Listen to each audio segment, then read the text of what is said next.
Hey, so I just got back from the grocery store and it was a bit picked over, and I saw there were a lot of beans missing in cans and a lot of soups. So I've got a bean soup recipe for you guys. It's using dried beans that I soaked overnight. So this is going to be a really simple soup. I've got some onion scraps that were left over that were in the fridge, and a bit of garlic, and then some random carrots as well that we're going to throw in there. If you don't have carrots, it's whatever. If you don't have onions, that's all right. It's kind of just a way to get a few things that were left over into the fridge into the soup, and the beans are the vessel. So first step, we're gonna start sweating down the onions and garlic. It's gonna make your house smell super, super good. We're gonna sweat that down in like quite a bit of extra virgin olive oil.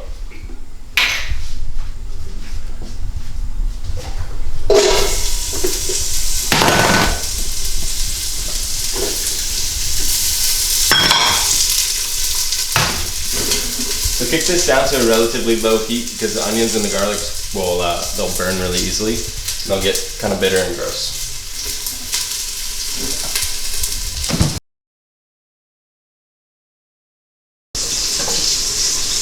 So I'm doing a relatively large cut on these carrots just because they're going to take a while to cook with all those beans, and I want them to stay like somewhat intact while the beans cook down.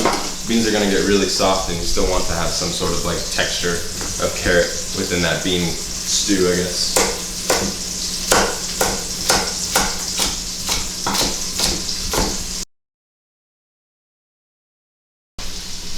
So again, these beans soaked overnight. Started with 1 pound, 16-ounce package of beans, quite a bit of water. Started here, they rose, they went up. I want to get rid of this water.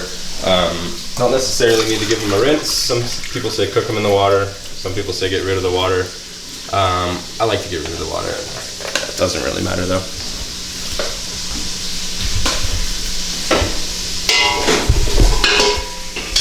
Alright, so for flavorful beans, you're going to have flavorful liquid. And for flavorful liquid, you're going to use a stock. Vegetable stock, chicken stock, beef stock, whatever kind of stock you got.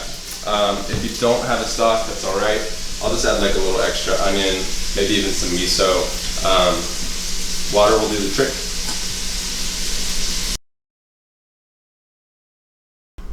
So we've got beans, we've got onions, we've got garlic, carrots, olive oil. Gonna add a little bit of bay leaf, a bit more salt. Again, this is half chicken stock, half water. And I usually like to add a glug of olive oil as the beans cook.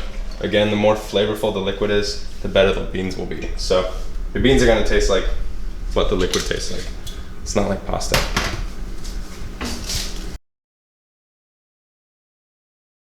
Alright, so these beans have been cooking for about an hour, hour and a half. They're a little bit overcooked, but that's exactly where I want them for this soup. So once they're nice and tender and the carrots are tender, I'm gonna take one of these guys and pulse it a few times. We don't want it to blend it like super, super smooth. We want some chunks left in there.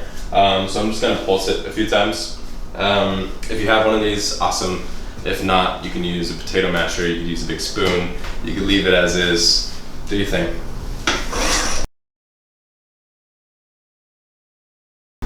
Alright, so to serve this, just ladle it into a bowl.